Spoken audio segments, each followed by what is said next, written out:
지금 상황이, 우리가 주일에는 하지 않았지만, 우리 주일에도 다 아마 또 개인적으로 묵상을 하셨을 텐데, 여호사밧 왕이 이제 왕으로서 지금 통치하던 시기에 일어난 일들을 지금 얘기하고 있습니다. 그래서, 어, 솔로몬의 범죄함으로 말미암아 남유다와 북이스라엘로 갈라진 이후에, 어, 르호보암, 그 다음에 아비야, 그 다음에 나타난 왕이 바로 아사 왕이에요. 근데 이제 아사 왕은 이 여호사밧 왕의 아버지죠. 아사 왕은 굉장히 하나님 보시기에 충직하게 잘 행한 선한 왕으로 이 역대기 저자는 판단을 하고 있습니다. 다만 문제는 뭐냐면 아사 왕의 말년이 좀 별로 좋지 않았어요. 예. 아사 왕의 말년이 별로 좋지 않았는데 하나님 말씀대로 잘 하다가 어, 좀 이제 나이가 들어서 그렇게 된지 모르겠는데, 이제 공로의식이 너무 강해져서 그런지 모르겠는데, 불순종하고 하나님을 의지하기보다 자신의 생각과 자신의 경험을 더 의지했다가 이제 말년의 병으로 죽은 아사왕의 좀 말년이 약간 아쉬운 그런 생애를 보냈다면, 여호사밧 왕은 아사왕의 행적과 비슷하면서 좀 달랐어요. 여호사밧 왕도 자기 아버지의 유지를 잘 따라서 신앙으로, 그 다음에 하나님의 말씀과 성전이 중심이 된, 어, 그런, 나라의 통치를 잘 이루어냈습니다. 그래서 우리가 이제, 금요일 이제, 우리 토요일자에서 여호사밧의 통치가 먼저 이루어지죠. 여호사밧은, 두 차례의 신앙 개혁을 이루어냅니다. 예, 1차 신앙 개혁은 이제 여호사밧이 통치를 하기 시작하면서 이루어졌죠. 산당과 아세라의 목상들, 그러니까 그 당시 솔로몬에 의해서 들여왔던 모든 우상들을 여호사밧이 다 혁파합니다. 그 다음에 율법을 백성들에게 가르치고, 그 다음에 유다의 국력을 강화시키기 시작합니다. 그래서 여호사밧 치세 때도 유다가 굉장히 강해졌고요. 근데 이제 강해지고 나니까 이 사람이 강해지면 좀 딴 마음 먹기가 쉬워요. 네, 가난했을 때는 내가 빈곤했을 때는 혹은 내가 조금 부족하게 살았을 때는 그래도 하나님 앞에 순수함을 가질 수 있는데 이제 좀 내가 돈도 있고 마음이 부유해지기 시작하니까 그러니까 사람이 항상 주의해야 될 것이 단순히 돈이 많고 적음이 중요한 것이 아니라 내가 부유해질 때 내 마음이 부유해졌다고 느꼈을 때가 제일 위험해요. 그때 여호사밧이 그래도 나라를 위해서 했다고는 하지만 결정적으로 하나님 보시기에 큰 실수가 뭐였냐면 바로 아합 왕가와의 동맹이었어요. 예, 아합 왕가. 아니 왜 여호사밧 같은 선한 왕이 저 아합 같은 놈하고 동맹을 맺었을까? 여기 외교적인 이유가 있죠. 이 당시에 아, 남유다가 있던 그 중동 지역의 패권을 두 나라가 경쟁하면서 싸우고 있었어요. 하나는 북이스라엘이요. 하나는 뭐요? 아람 왕국이었어요. 베나다시 지배하는 아람 왕국과 북이스라엘은 지금의 옛날 미국과 소련 같이 그 중동 지역의 패권을 두고 싸우고 있었어요. 이 당시에는 중동을 지배하는 바벨론 같은 대제국이 없었던 시절이에요. 그런 시절에 서로 싸우고 있는데 남유다 입장에서는 북이스라엘이 자기들보다 강한 거예요. 일단 아합 왕조 때. 그래서 북이스라엘하고 사돈 관계도 맺고 이 당시 외교는 뭐예요? 서로 결혼 통혼하는 거예요. 통혼하면 나라한테 우리나라가 더 강성해지겠다. 그래서 이제 여호사밧 왕이 그렇게 한 거죠. 그렇게 한 건데 중요한 건 뭐냐면 이 당시 아합 왕이 아람 왕과 전쟁을 준비하고 있었는데 이게 그 유명한 길르앗 라못 전투입니다. 엄청난 전투입니다. 이 길르앗 라못 지역엔 지금도 성읍과 무기들이 출토가 된다고 하죠. 그래서 이제 전쟁을 할 때에 이제 남유다 여호사밧 왕이 뭐라고 하죠? 우리 선지자들한테 한번 물어보자. 이 전쟁하기 전에 이길 수 있는지. 근데 이제 여호사밧 왕은 그래도 좀 영적인 사람인 거예요. 예. 그래서 아합 왕이 선지자 500명이나 되는 어디서 듣도 보도 못한 사람들을 선지자랍시로 데려와가지고, 했더니 다 이긴다고 하는 거야. 근데 여호사밧 왕이 사람 볼 줄 알잖아요. 어쨌든 영적인 사람이잖아요. 그러니까 선지자 한 명한테 좀 더 물어봤으면 좋겠다 했더니 그래서야 미가야라는 참된 선지자가 나타나서 예언을 합니다. 근데 이제 이 아합 왕이 참 웃긴 게 예언을 듣고 미가야를 포박해서 잡아들여서 이제 감옥에 가다요. 근데 지금 무슨 일이 벌어지고 있어요? 월요일, 우리 28절. 이스라엘과 유다 왕 여호사밧이 길르 라못으로 올라갑니다. 이제 뭐냐면, 아람이 차지하고 있던 길르 라못을 빼앗으려는 전쟁이에요, 이게.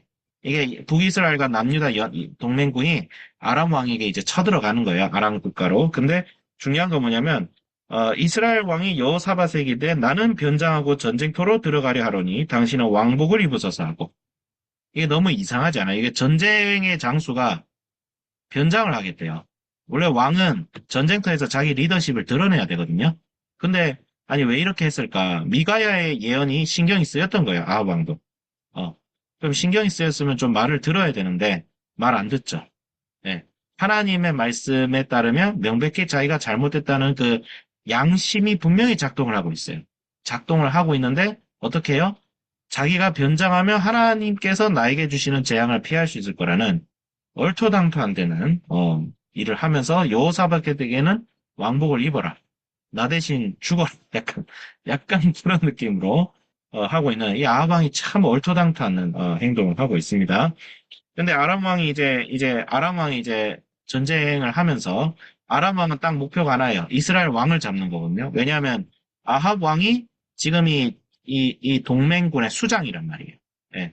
그러니까 아합 왕을 잡으면 이 전쟁이 이길 수 있다는 생각이 들어서 이스라엘 왕만 노립니다. 근데 이 상황에서 여호사밧 왕이 죽을 뻔하지만 하나님께서 여호사밧을 도우시고 또 아람군 입장에서도 여호사밧을 잡는 게 중요한 게 아니라 이 대빵을 잡는 게 중요합니다. 전쟁을 하다가 굉장히 희한하죠. 몇 절에 나오죠? 무심코 쏜 화살에 재수도 없게. 근데 이게 재수가 없는 게 아니고 하나님의 섭리죠. 아합 왕이 맞아서 피를 철철철 흘리면서 싸우다 죽는 모습이 나옵니다. 그 이후에 여호사밧 왕이 다시 이제 겨우겨우 살아남아서 남유다로 돌아갑니다. 돌아갔더니 선지자 예후가 여호사밧을 책망한 장면이 나오죠. 근데 이 예후가 하나니의 아들 선견자 예후라고 나옵니다. 여기서 좀 눈치가 빠르신 분들은 아실 텐데 이 하나니는 바로 아사 왕의 선지자였어요. 그러니까 아들과 아버지와 아들이 대대로 왕에게 충언을 하는 거예요. 선지자 집안입니다. 선지자 집안. 근데 이제 다른 점이 뭐예요? 아사 왕은 하나니가 예언을 했을 때 마음에 들지 않는다고 감옥에 잡아 가두죠. 예, 그리고 폭정을 행합니다. 그렇지만 여호사밧은 그 말을 듣고 회개하죠. 회개하고 어떻게 해요? 다시 나라를 2차 신앙개혁을 지금 하고 있습니다. 그래서 4절부터 11절까지 무엇을 하고 있냐면 하나님의 말씀대로 재판하는 재판관들을 지방에 다시 세우고 그 다음에 그 재판을 담당할 수 있는 리더들을 중앙에 세웁니다. 3명을 세우는데 일단은 유다 족장, 그 다음에 제사장, 그 다음에 레위인들의 대표 이렇게 세워서 이게 신앙의 순수성을 회복하고 공정한 재판을 이루도록 합니다. 그래서 이제 중요한 게 뭐예요? 아사왕은 그러니까 저는 이 말씀을 보면서 아사왕이 이렇게 훌륭한 왕이었는데 여호사밧이나 아사왕이나 둘 다 훌륭한 왕입니다. 하나님께서 다 칭찬하신 왕들이지만 아사왕은 말년이 좋지 않았어요. 하지만 여호사밧은 불완전했을지라도 훌륭하게 자기 치세를 잘 끝낸 왕으로 평가받습니다. 이 차이가 어디서 나왔을까? 이 차이가 어디서 나왔을까 했을 때 우리가 조심해야 될 게 공로의식이라는 게 있어요. 혹시 들어보셨어요? 공로의식? 약간 이런 거예요. 아니, 내가 하나님을 위해서 한 사역이 얼만데, 내가 하나님 나라를 위해서 한 노력이 얼만데, 이런 것이 내 마음에 꽉 차 있어가지고 이것이 뭐가 돼요? 약간 보상심리가 되고, 예, 공로의식이 되고. 근데 이 공로의식에 빠지기 제일 쉬운 분들 중 한 분이 목사님들이에요, 사실. 저 같은. 예.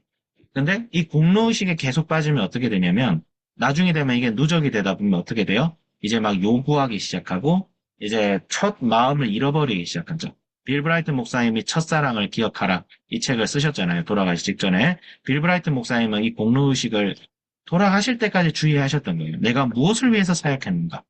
내가 이걸 잘하니까 하나님께 받으려고 사역을 한 것이 아니라 이미 받은 은혜에 감사하기 때문에 나는 사역하는 사람. 이게 공로의식. 그러니까 공로의식의 반대말은 뭐라 했냐면 은혜의식이 있어요. 은혜. 나는 은혜로 살아가는 사람. 예, 공로를 쌓는 사람이 아니라 은혜로 살아가는 사람이요. 복음을 전하고 하나님 나라를 위해서 헌신하는 것은 내 공로를 위한 것이 아니라 그것 자체가 이미 은혜입니다. 자격이 없는데 대기업에서 이제 공채를 했는데 나는 도무지 이 공채를 뚫고 대기업에 취직할 수 있는 자격이 안 돼요. 근데 사장이 내가 너를 지명하여 불렀나니 너는 이제 우리 기업의 사원이야. 이러면 이건 은혜죠. 그쵸? 내가 자격이 없는데 들어갔잖아요. 삼성 들어가면 막 고시도 쳐야 된다면서요. 예. 근데 그거 없이 들어갔어요. 그러니까 하나님께서 우리를 사용하시는 것 자체가 은혜입니다. 예. 우리의 공로는 없어요. 우리 자격이 없지만 하나님께서 쓰시는 거예요. 그런 마음을 가져야 되는데, 사역을 오래 하고 하나님께 헌신하는 세월이 오래되고 나이가 들면 들수록 그게 안 되는 경우가 간혹 있어요. 아사왕이 그런 경우였고, 하지만 여호사밧은 그것을 극복해 나가는 모습을 보죠. 그래서 좀 적용을 해보면 저는 뭐 사역을 길게 하고 있지는 않지만 뭐 사역이 아니고 뭐 일이죠. 한비전 학교에서 김남준 목사님 도와서 헌신하면서 한비전이 많이 성장했어요. 굉장히 많이 성장했어요. 이제 아시는 분은 아시겠지만 한비전의 시작은 세 명이서 비닐하우스에서 시작한 게 학교의 모토입니다. 기원이었어요. 2015년. 그때 그 학생을 최초로 보내신 우리 부모님 계시죠? 도대체 어떤 생각으로 보내셨는지 난 지금도 이해가 안 되는데 거기를 어떻게 보내신 건지 거기서 시작했어요. 거기서 그 학교가. 예, 지금 가려고 하면 안 갑니다. 저는 그 정도로 하나님의 은혜였어요. 그렇게 시작을 해서 지금은 80명, 그러니까 학생 수가 80명 정도 되는 대안학교가 우리나라에 진짜 많습니다. 80명. 학생 수가 80명이 되고 졸업생을 50명 이상 배출하고 그중에 80%를 미국 대학으로 보내는 학교가 대안학교가 많지가 않아요. 우리나라에. 거의 없다고 보면 됩니다. 어디 제주도에서 진짜 비싼 학비 받고 영어 이미 잘하는 애들을 받는 저 제주도에 있는 국제학교를 제외하면 없어요. 없는데 중요한 거 뭐야? 그렇게 규모가 커지지만 그럴수록 저는 이제 그런 생각이 드는 거죠. 이 한비전이 이루어 놓은 규모가 내 마음을 부여하게 하면 나도 아사왕처럼 될 수 있겠다는 거죠.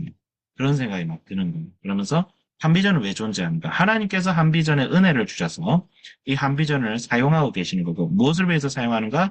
단순히 그냥 학생들을 좋은 대학에 잘 보내는 학교, 진학률이 높은 학교, 그런 학교이기 전에 복음을 전하는 학교가 되어야 되고 교회를 세우는 학교가 되어야 되고 제자를 키우는 학교가 되어야 되고 제자를 보내는 학교가 되어야 되고 더 나아가서 그런 제자들의 삶을 살아내는 친밀한 영적 공동체를 이루어내는 학교.